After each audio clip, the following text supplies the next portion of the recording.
En la sala de reuniones del último piso, el mundo era una maqueta a los pies de Marco, y en el centro de la mesa, una maqueta literal de su futuro imperio, la Torre Gouveia, un rascacielos de cristal y acero que prometía redefinir el horizonte de la ciudad. Pasaba los dedos por la estructura en miniatura, con un tacto frío y preciso. Solo había un obstáculo, una mancha en su proyecto inmaculado. Un edificio antiguo y terco en el corazón del terreno, una pensión de aspecto decrépito que se negaba a rendirse. Para Marco, sus inquilinos eran solo nombres en una lista, daños colaterales en el camino inevitable del progreso. Firmó la orden final de desalojo con la misma impasibilidad con la que firmaba un contrato de millones, el trazo de su pluma sellando el destino de personas que nunca había visto. Mientras tanto, en la planta baja de ese mismo edificio, Isabel servía una taza de té a doña Elvira, cuyos dedos temblorosos apenas podían sujetar el asa de la taza. La pensión. Acogedora. No era un negocio para Isabel, era la familia que había construido, un refugio para almas ancianas que la gran ciudad había olvidado. El aire olía a bizcocho de naranja y a cera de suelo antigua, un aroma a hogar. La carta de desalojo, fría e impersonal, reposaba sobre la mesa de su pequeña recepción, una bomba de relojería que contaba los últimos días de aquel santuario. Su miedo no era por sí misma, sino por las personas que dependían de aquel techo, de aquella rutina, de aquel calor humano. Cada uno de sus inquilinos tenía una historia, y ella era la guardiana de todas ellas. La Torre Gouveia no iba a demoler solo un edificio, iba a demoler un mundo. Sus abogados la llamaron aquella mañana, sus voces un zumbido de frustración legal. La dueña de la pensión, una tal Isabel, estaba usando todas las maniobras posibles para retrasar lo inevitable, citando derechos de inquilinos ancianos y pidiendo más tiempo. Para Marco, el tiempo era el único lujo que no podía permitirse. Cada día de retraso le costaba decenas de miles en intereses y tasas. Cansado de intermediarios, tomó una decisión impulsiva, movido por una arrogancia que confundía con eficiencia. Él mismo resolvería el asunto. Una conversación de 10 minutos, un recordatorio del poder abrumador que poseía, y aquella mujer insignificante cedería. Su imagen, la del magnate, apareciendo personalmente, sería suficiente para quebrar su resistencia. Cuando su coche eléctrico, silencioso y negro como la noche, se detuvo frente a la pensión, el contraste fue casi cómico. El edificio parecía exhalar historia por cada ladrillo gastado, mientras que su coche representaba un futuro implacable.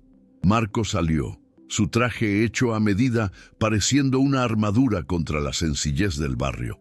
Empujó la pesada puerta de madera y el sonido de una pequeña campana resonó, un sonido que le pareció irritantemente pintoresco.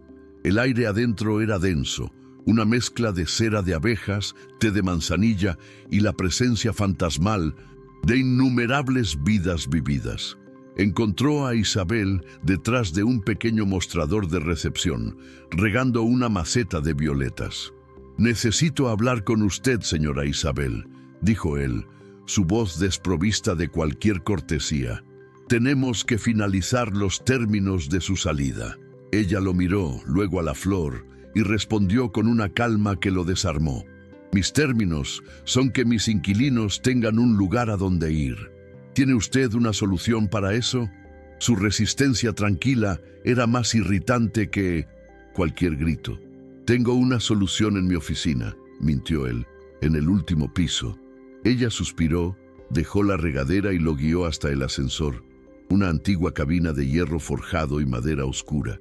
Cuando las puertas se cerraron con un sonido metálico y pesado, y la cabina comenzó a subir con un quejido, sintió un breve momento de triunfo. Ese triunfo duró exactamente 12 segundos. con una sacudida violenta y un ruido metálico de algo rompiéndose, el ascensor se detuvo, sumiéndolos en una oscuridad casi total, suspendidos entre el segundo y el tercer piso. La oscuridad era absoluta, espesa y aterciopelada, engullendo cada partícula de luz. Por un momento, el único sonido fue la inspiración brusca de Marco, seguida de un silencio inmediato y retumbante. Su primer instinto fue furia pura y sin adulterar. En su mundo, cosas como estas simplemente no sucedían.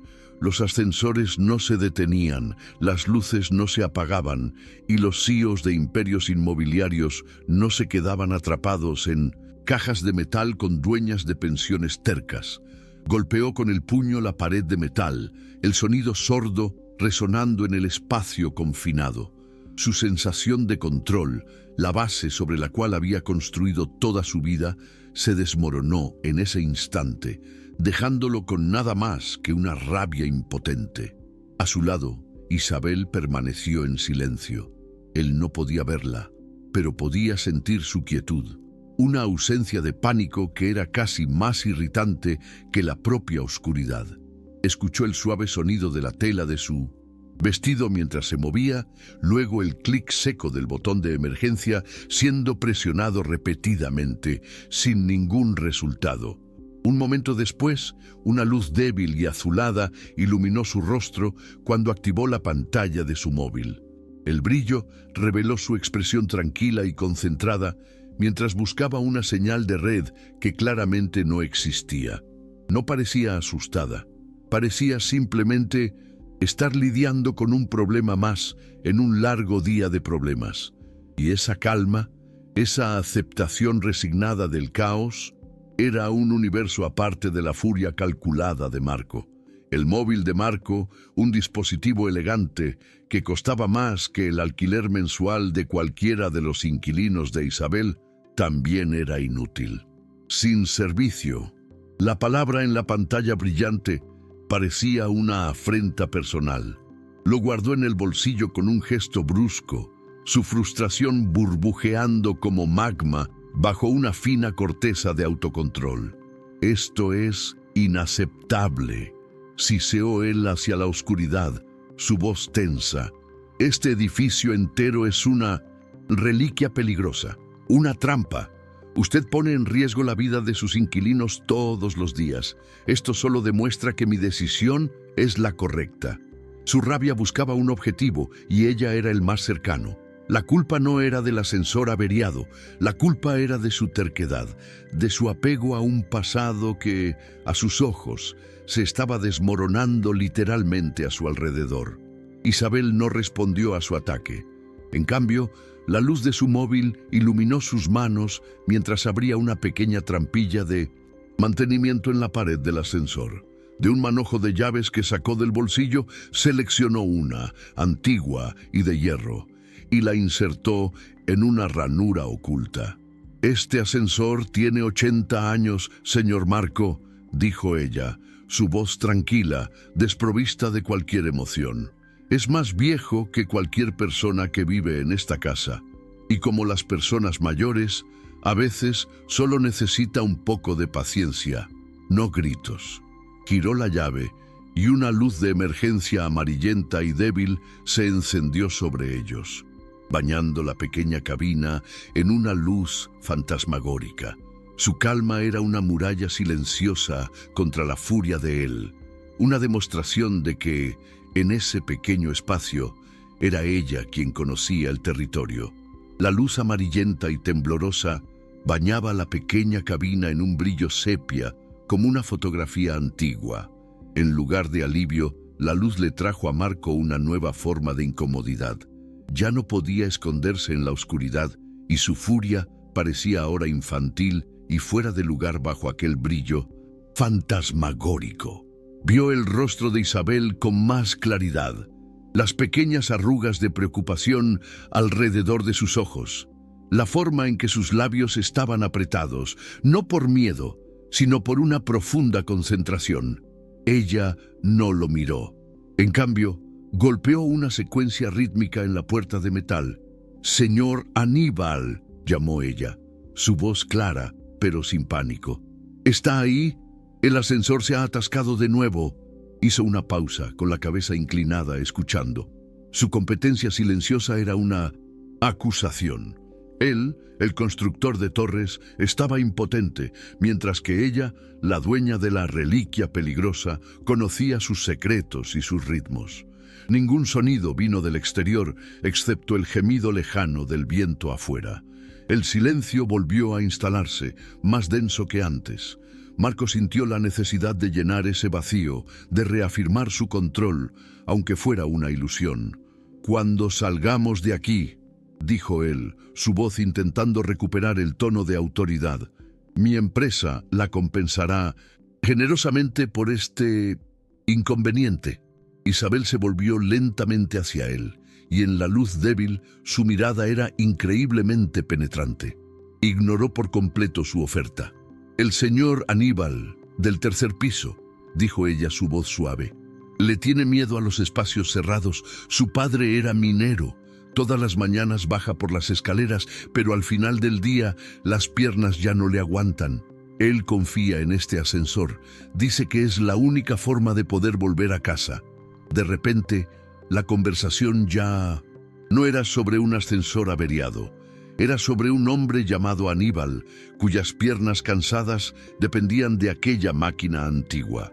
El nombre Aníbal flotó en la cabina oscura, un nombre real, con piernas cansadas y un miedo heredado de la oscuridad de la tierra.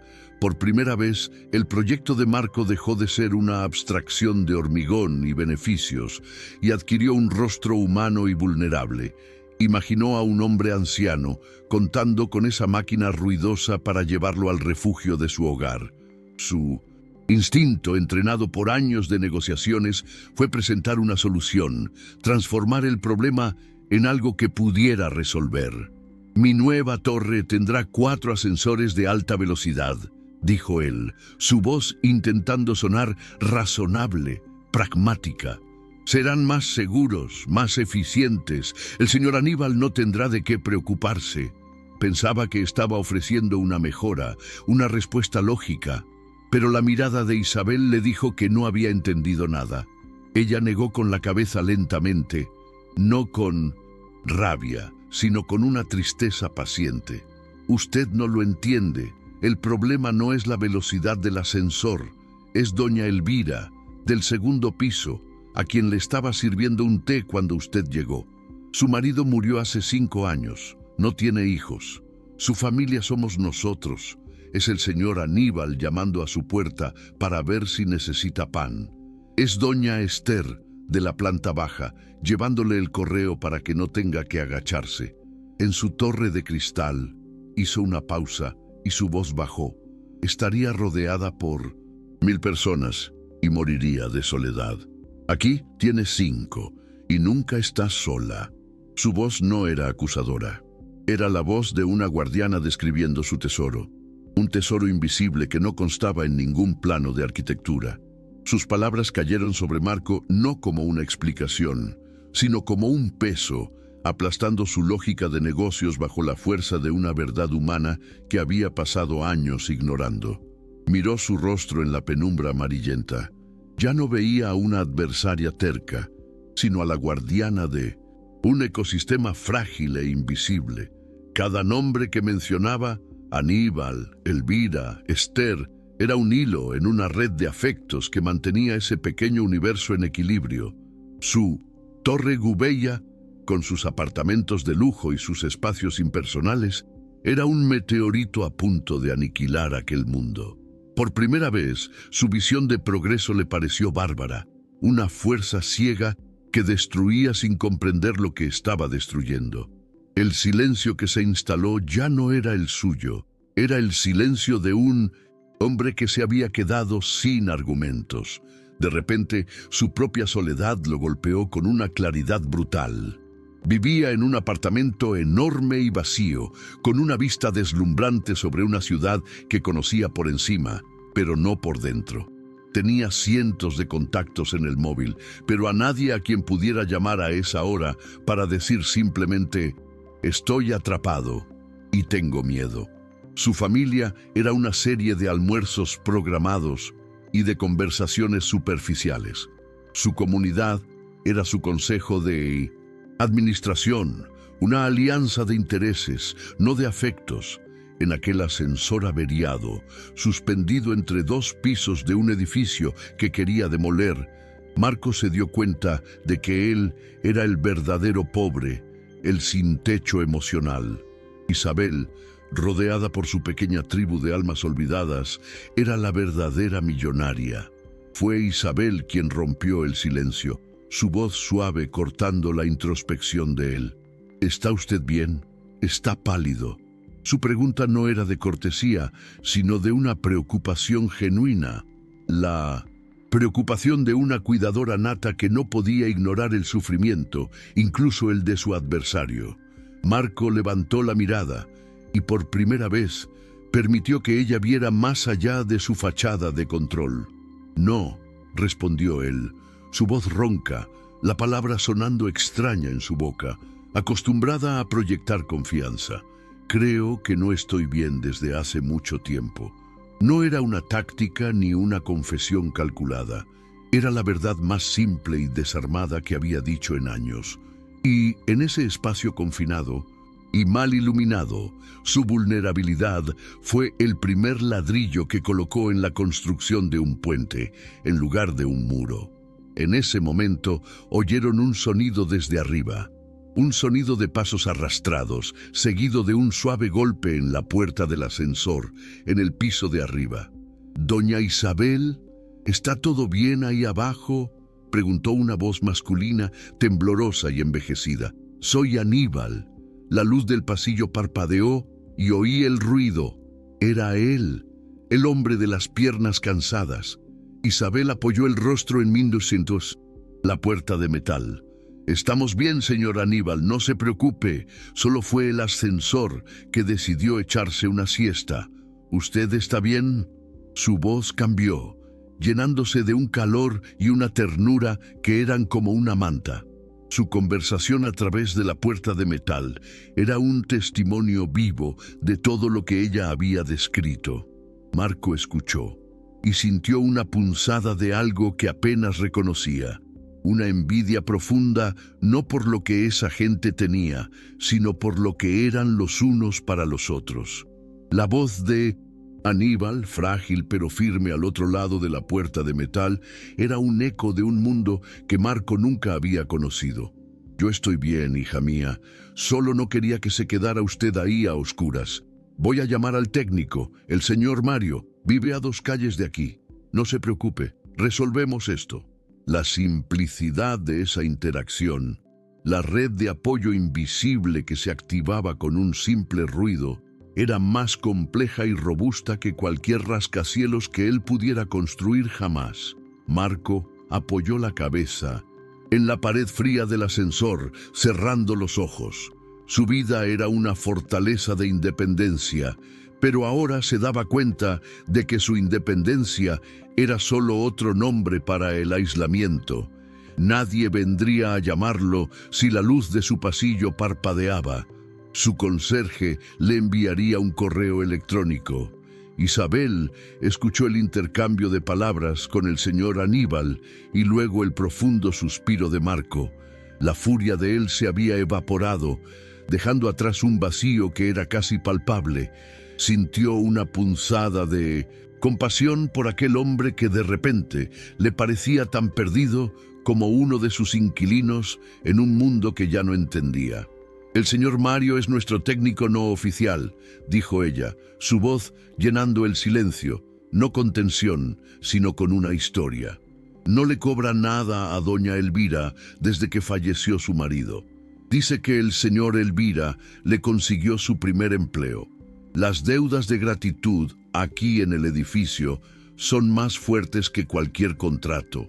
No lo decía para avergonzarlo, lo decía como quien explica las leyes de un país extranjero. Sus palabras sobre deudas de gratitud flotaron en la quietud del ascensor, y Marco sintió que se posaban sobre él, no con el peso de una acusación, sino con el de una revelación. Pensó en sus propios contratos, en las cláusulas de rescisión, en los acuerdos de confidencialidad que regían todas sus relaciones profesionales e incluso algunas personales. Su mundo era una red de transacciones, de débitos y créditos registrados en balances. Nadie le debía gratitud, le debían resultados, obediencia, beneficios. Miró a Isabel en la luz tenue y por primera vez no vio a una mujer a punto de ser desalojada, sino a la gestora de un tipo de riqueza que no aparecía en ninguna bolsa de valores. Su propia fortuna, que podía construir torres hasta el cielo, le pareció de repente incapaz de comprar un solo gramo de aquel capital humano. Pasados algunos minutos, que se sintieron a la vez largos y suspendidos en el tiempo, oyeron voces ahogadas en el pasillo del segundo piso, seguidas del sonido de una caja de herramientas al ser dejada en el suelo. «Doña Isabel, soy yo, Mario», dijo una voz cálida y enérgica desde el otro lado de la puerta. «El señor Aníbal me encontró de camino a la panadería. Lo sacaremos de ahí en un instante». La respuesta de Isabel fue inmediata, su voz transmitiendo un alivio que era más por los demás que por sí misma. «Gracias por venir tan rápido, Mario. Estamos bien, solo un poco aburridos». Marco escuchó el intercambio de palabras, la familiaridad fácil, la ausencia de pánico o de burocracia. En su mundo, un problema como ese implicaría una llamada a la gestión del edificio, que a su vez contactaría a una empresa multinacional, y él sería un número en una solicitud de servicio. Allí, él era solo el hombre que estaba atrapado con doña Isabel. El sonido del trabajo en el exterior era metódico y seguro. Marco oía los clics metálicos de las herramientas, las instrucciones cortas y seguras de Mario y las respuestas preocupadas de Aníbal. No había formularios que rellenar, ni protocolos de seguridad que recitar. Solo había un problema y una comunidad resolviéndolo con una eficiencia que avergonzaba a sus equipos de gestión de crisis. Él, que lideraba una empresa con miles de empleados, nunca se había sentido tan irrelevante. Era un espectador de una economía de afectos, de una red de favores y lealtad que funcionaba con una precisión que ninguno de sus sistemas informáticos podía igualar. Se dio cuenta de que no estaba intentando demoler solo un edificio. Estaba intentando demoler un sistema operativo social perfectamente funcional para sustituirlo por un vacío de lujo. Tras unos minutos de trabajo enfocado, oyeron un fuerte chasquido metálico, seguido del sonido de un engranaje siendo desbloqueado manualmente. La puerta del ascensor, que antes parecía una barrera infranqueable, se deslizó lateralmente con un quejido, abriendo una rendija de luz del pasillo. La luz normal, fuerte y blanca, hizo que ambos parpadearan. Marco vio la mano arrugada de Aníbal extenderse instintivamente en dirección a Isabel. Ella ignoró a Marco por completo y extendió su propia mano a través de la abertura, tocando los dedos de su vecino. «Ya pasó, señor Aníbal. Está todo bien», dijo ella, su voz rebosando de un alivio que era claramente por él. Y fue ese gesto, esa prioridad inmediata por el bienestar del otro, lo que selló la transformación dentro de Marco. Había salido de su mundo y había entrado en el de ellos, y ya no estaba seguro de querer volver. Mario, el técnico, un hombre de mediana edad con manos fuertes y una sonrisa amable, abrió completamente la puerta y extendió la mano, no hacia Marco, sino hacia Isabel. «Primero usted, doña Isabel». Después de que ella saliera y de asegurarse de que el señor Aníbal estaba más tranquilo, esas mismas manos se extendieron hacia Marco. Vacilante, aceptó la ayuda. El apretón era firme, real, el tacto de un hombre que construía y reparaba cosas, no de uno que firmaba papeles. Al salir de la cabina, sintió la mirada curiosa de los dos hombres sobre él. No eran miradas de admiración o de intimidación como las que estaba acostumbrado a recibir, sino de una genuina curiosidad humana. Él era el extraño allí, la pieza que no encajaba en ese puzzle de afectos. Por primera vez en su vida, se sintió completamente despojado de su estatus, reducido a ser simplemente el hombre que estaba atrapado con doña Isabel. Mientras Isabel se ocupaba de tranquilizar al señor Aníbal, ofreciéndole un vaso de agua y asegurándose de que todo estaba bien, Marco se alejó unos pasos, apoyándose en la pared del pasillo. Su torre, su maqueta de un futuro de cristal y acero, parecía ahora una fantasía infantil y cruel. La verdadera arquitectura, la que importaba, era aquella, la estructura invisible de cuidado y comunidad que acababa de presenciar. Sacó su móvil del bolsillo, el brillo de la pantalla pareciendo violento en ese ambiente suave. Ignoró las decenas de notificaciones. Abrió un nuevo mensaje dirigido a su jefe de gabinete. No escribió un discurso ni una justificación. Escribió solo 6 palabras que lo cambiarían todo. Cancelen el proyecto de la torre. Punto final. Y antes de guardar el móvil, miró a Isabel, que ahora sonreía al señor Aníbal. Ella no lo vio, pero él por primera vez la veía a ella con total claridad.